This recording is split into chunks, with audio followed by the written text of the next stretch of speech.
I always thought I was doing everything right. Work hard, save money, be responsible. That's what adults do, right? At least that's what I've been telling myself for the past decade while working 60-hour weeks at my accounting firm. My name is Hannah Mitchell, 30 years old, single, and as of 2 weeks ago, a proud homeowner. When my grandmother passed away, she left me a modest inheritance. Not enough to change my life, but enough to put a significant dent in the cost of a home. I've been saving religiously since my first job at 22, living in a tiny studio apartment, packing lunches, and saying no to vacations my friends took without a second thought. While everyone else was posting Instagram photos from Bali or buying designer clothes, I was working overtime and putting every extra dollar into my savings account. So when I finally had enough, $300,000 to be exact, I bought my dream apartment outright. No mortgage, no debt. Just mine. It's a 2-bedroom place about 10 minutes from my office in a neighborhood that's not too fancy but definitely on the rise. The previous owners had terrible taste in wallpaper, and the kitchen needs updating, but I don't mind. I decided to do the renovations myself to save money. YouTube tutorials have become my evening entertainment. I was in the middle of scraping off that hideous floral wallpaper when my phone rang. It was my mom. "Hannah, dear, I need you to come over next Saturday for a family meeting," she said, her voice having that fake casual tone she uses when she's up to something. "Family meeting, what's going on?" I asked, pausing my renovation work. "Oh, it's a surprise, just make sure you're here by 4. And bring one of those chocolate cakes from that bakery near your new place." "Mom, seriously, what's this about?" I pressed, immediately suspicious. "Just a little family gathering. Your sister will be there with Kevin, and I've invited your aunts and uncles and cousins too." That raised my eyebrows. The whole extended family? For a little gathering? "Mom. It's a secret, Hannah, a surprise. Just be here, okay?" And then she hung up. I shrugged and went back to my wallpaper. Whatever drama my mom was cooking up would have to wait. I had a home to fix. My sister Lily is 3 years younger than me at 27, and has been dating Kevin for about 4 years. They live in a rented apartment downtown. Unlike me, Lily has always had an easier time of things. She was the cheerleader in high school while I was on the debate team. She dropped out of college to find herself while I worked through my accounting degree. And somehow, our parents never seemed to mind. Growing up, it was always Lily this and Lily that.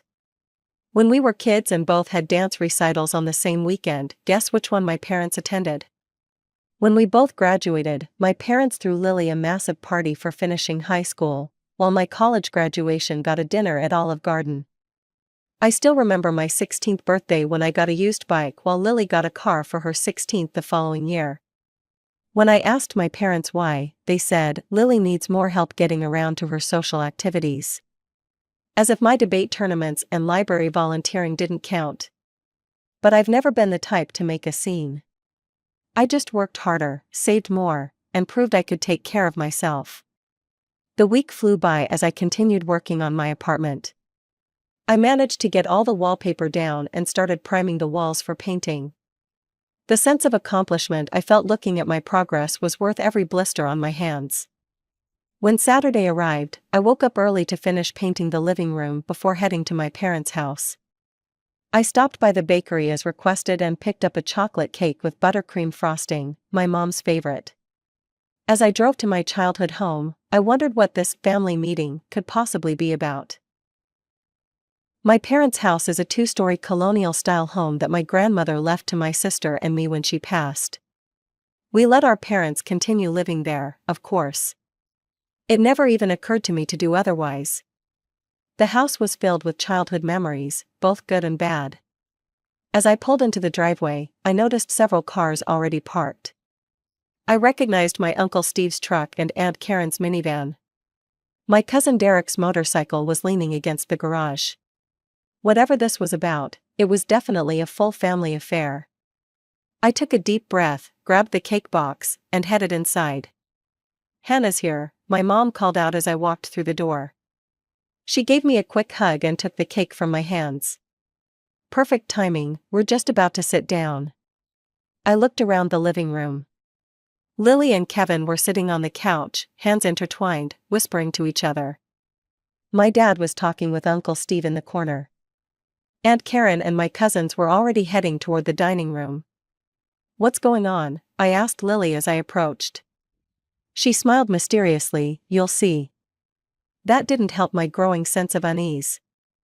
I followed everyone into the dining room where Mom had set the table with her good china, the set she only brings out for Thanksgiving and Christmas. Whatever this announcement was, it was clearly important. I took my seat next to Cousin Derek, who seemed just as confused as I was. Do you know what this is about? I whispered. He shook his head, no clue. Your mom just called us all here for some big news. The food was passed around, pot roast, mashed potatoes, green beans, and the cake I brought was placed at the center of the table for dessert. Everyone made small talk, carefully avoiding whatever elephant was in the room. Finally, after everyone had filled their plates, my mother stood up, tapping her glass with a spoon. I want to thank you all for coming today, she said, beaming. We have some wonderful news to share with you all. Mom stood at the head of the table, her smile stretching unnaturally wide as she looked at Lily. Our dear Lily is pregnant, she announced. The room erupted in cheers and congratulations. Lily blushed while Kevin put his arm around her shoulders. And they're getting engaged, Mom continued, wedding plans will follow soon. I clapped along with everyone else, genuinely happy for my sister despite our complicated relationship. Congratulations, Lily, I said, smiling at her across the table. But Mom wasn't finished. She exchanged a look with Dad and Lily, then turned to me with an expression that made my stomach drop. That's not all, she said, her voice cutting through the chatter. We have another announcement. The room quieted down. Everyone looked at Mom expectantly, including me. As you all know, Hannah recently bought herself an apartment, Mom said, gesturing toward me. The relatives nodded, some of them murmuring congratulations that they hadn't bothered to offer when I'd first shared the news 2 weeks ago. Hannah is 30 years old and single, Mom continued. No husband, no children, not even a boyfriend. I felt my face growing hot. What did my relationship status have to do with anything? Lily, on the other hand, Mom went on, is about to start a family. She and Kevin need a place of their own, not some rental. My heart began pounding as I realized where this was going. I glanced at Lily and Kevin, who were staring intently at their plates. Mom turned to me, her smile now sharp as a knife. Hannah, this is your chance to show how much you love your sister. How generous and kind you are. I think you should give your new apartment to Lily and Kevin. Silence fell over the dining room. I stared at my mother in disbelief, waiting for the punchline to this horrible joke. But it never came. You can go back to renting, Mom added casually, as if she wasn't asking me to give away my $300,000 apartment. You don't need all that space just for yourself. I looked around the table. My father nodded in agreement with Mom. Lily finally met my eyes, a mix of embarrassment and expectation on her face. That's a wonderful idea, Aunt Karen chimed in. Family should always come first. Several other relatives nodded in agreement. This wasn't a spontaneous suggestion, this was a planned ambush. You're not serious, I finally managed to say. Of course I am, Mom replied, her voice hardening. Your sister needs it more than you do. I stood up slowly, my chair scraping against the floor.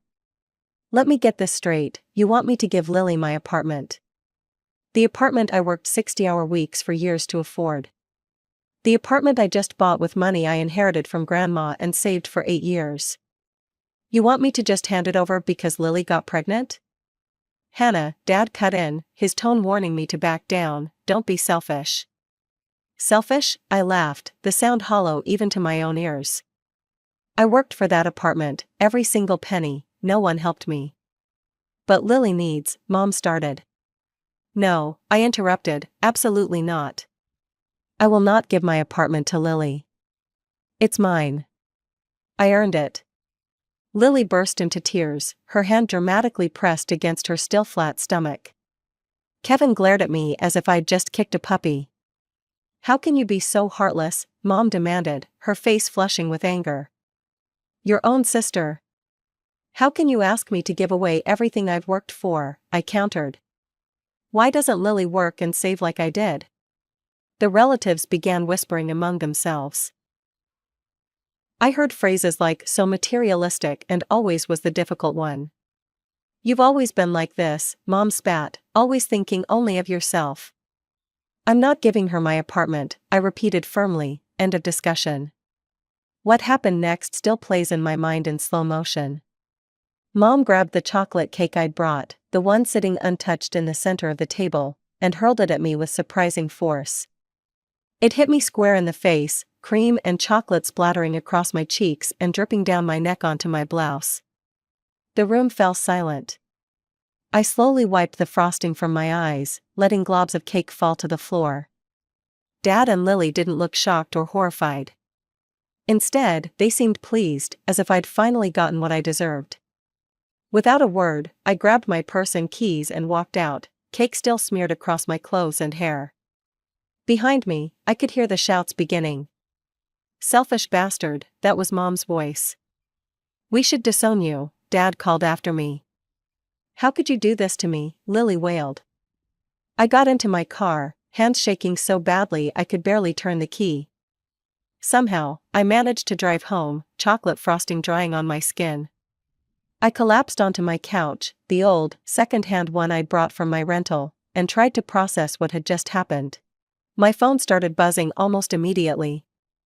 Text messages and calls from my parents and Lily flooded in. "You're being ridiculous, just give her the apartment.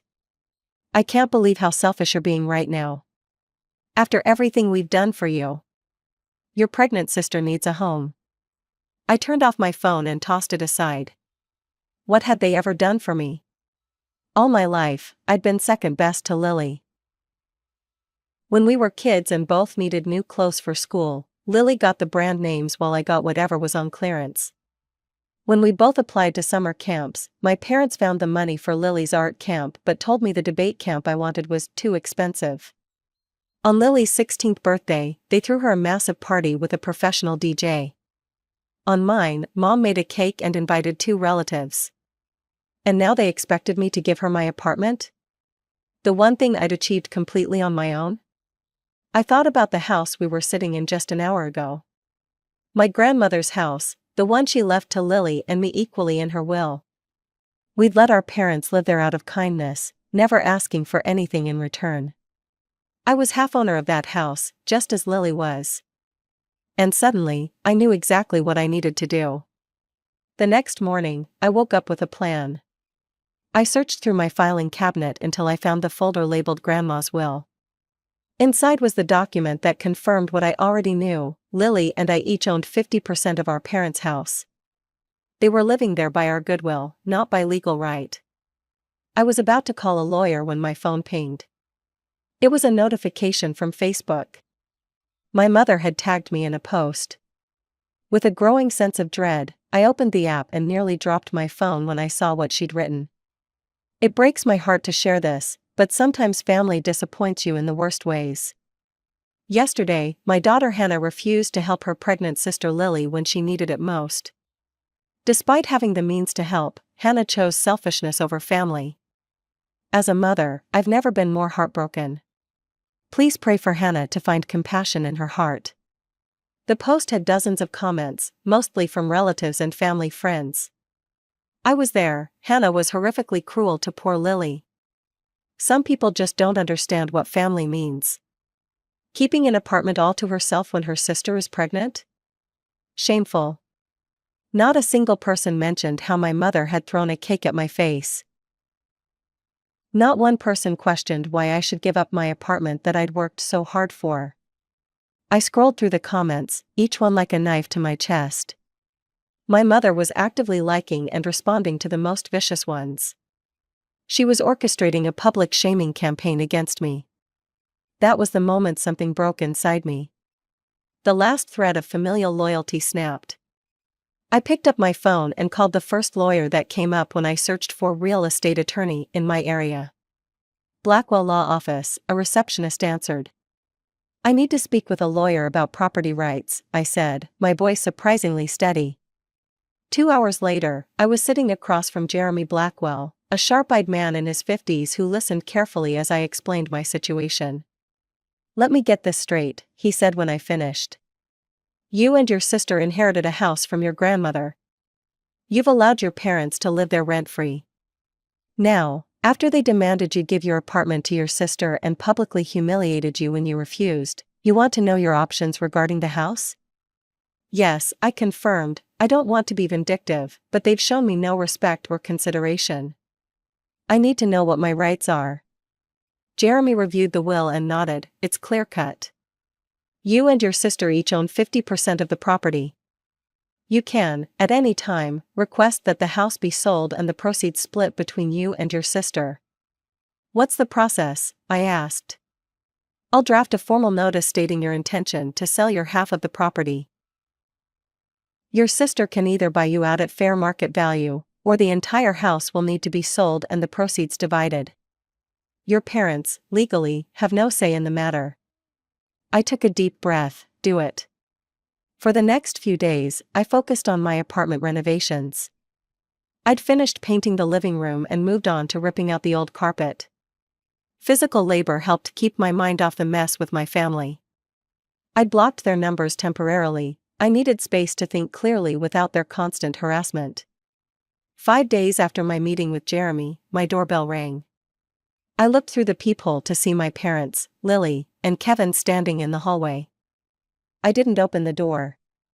Hannah, we know you're in there, my mother shouted, open this door right now. We need to talk about this ridiculous letter, my father added, his voice booming. I remained silent, pressing record on my phone's voice memo app. You ungrateful bastard, my mother screamed. After everything we've done for you. You're trying to make your pregnant sister homeless, Lily cried.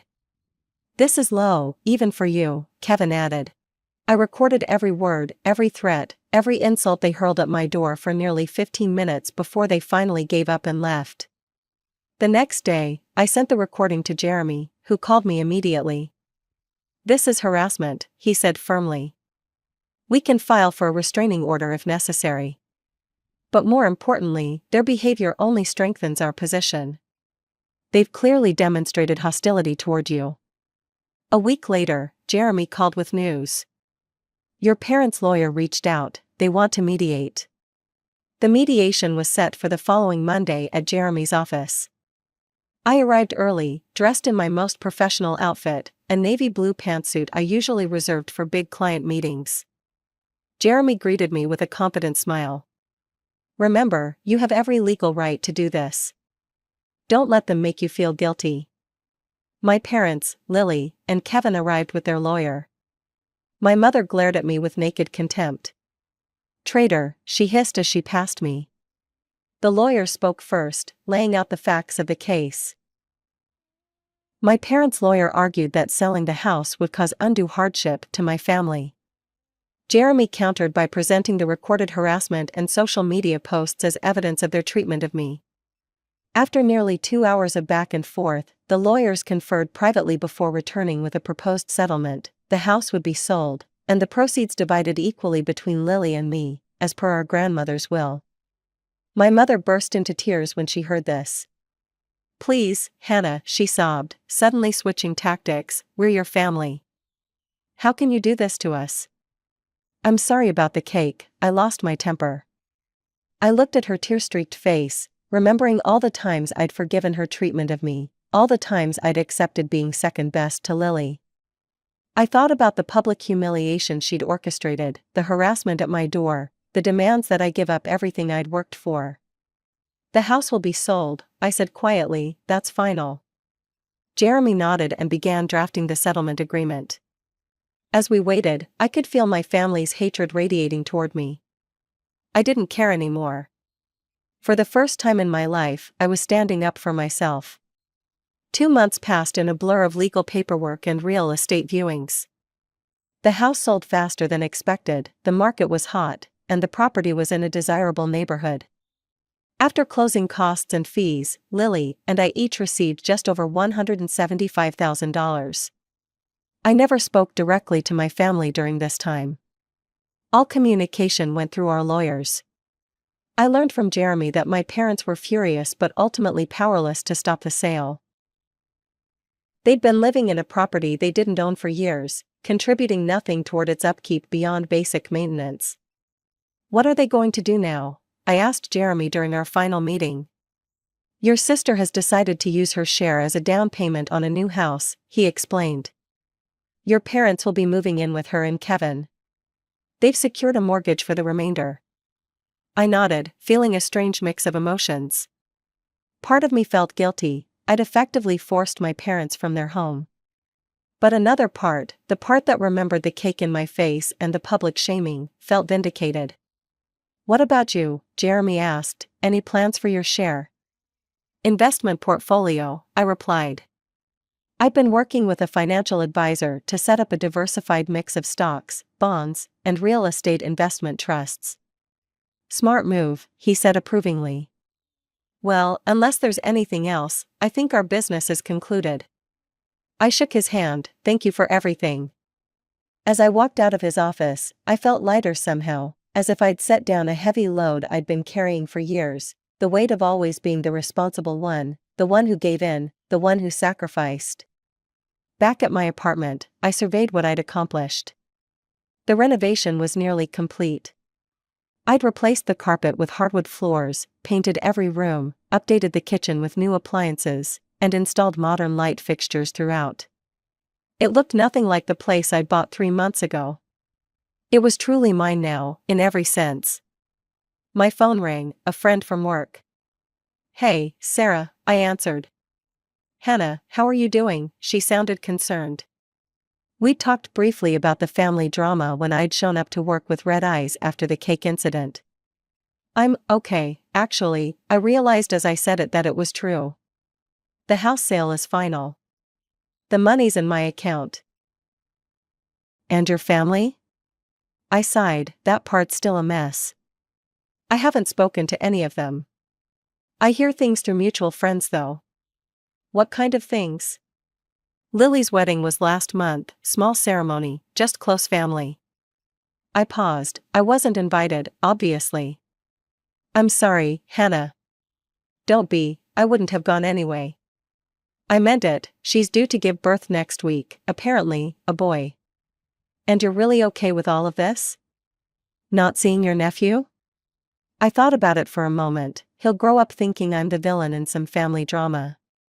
They'll tell him his awful Aunt Hannah wouldn't give them her apartment and made them sell their house. They won't mention how they treated me my entire life.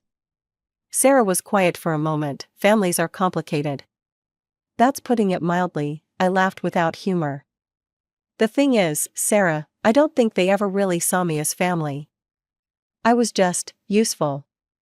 Someone to sacrifice when needed." "Do you think you'll ever reconcile?" "Not unless they acknowledge what they did and genuinely apologize." I knew it would never happen. My parents had spent their entire lives favoring Lily. They wouldn't suddenly develop self-awareness in their 60s. After hanging up, I poured myself a glass of wine and walked out onto my small balcony. The sun was setting, painting the sky in shades of orange and pink. 6 months ago, if someone had told me I'd be estranged from my entire family, I might have been devastated. But now, I felt strangely at peace. My phone pinged with a text from another mutual friend. "Lily had the baby. 7 pounds 6 ounces, everyone's doing fine." I stared at the message, waiting for some emotional response, sadness, anger, regret. But all I felt was a distant acknowledgement, like hearing news about an acquaintance rather than my own sister. I knew they were all living together now, Lily, Kevin, the baby, and my parents, in the house they'd bought with Lily's share of the money and a 30-year mortgage. They'd be paying for it well into their retirement years. But I couldn't find it in me to feel sorry for them. They'd shown me clearly where I stood in their eyes, not as a daughter or sister or aunt, but as a resource to be exploited. A purse, as I'd thought that day with cake dripping down my face. My apartment was quiet as I moved back inside. Some might call it lonely, but I called it peaceful. The walls I'd painted myself, the floors I'd installed with my own hands, every inch of this place represented my independence, my refusal to be used. On my bookshelf sat a small box containing the only family photos I'd kept, pictures of my grandmother and me. She'd always treated Lily and me equally. Perhaps she'd seen what was happening, how my parents favored my sister, and tried in her own way to balance the scales by leaving us equal shares of her house. "Thank you, Grandma," I whispered, touching the box lightly. As for the rest of my family, I had no desire to reach out. The ball was firmly in their court, and I suspected it would stay there forever. I was done making sacrifices for people who wouldn't do the same for me. I'd always thought family was about unconditional love and support. Now I understood that real family, whether related by blood or not, would never ask you to set yourself on fire to keep them warm. They would never throw cake in your face when you refused to burn. My phone remained silent, no calls from my mother begging forgiveness, no texts from my father acknowledging his favoritism, no message from Lily thanking me for the years I'd spent in her shadow, never complaining. And that was fine. I had my apartment, my investments, my career, and friends who actually cared about me. I had a life I'd built myself, brick by brick, dollar by dollar.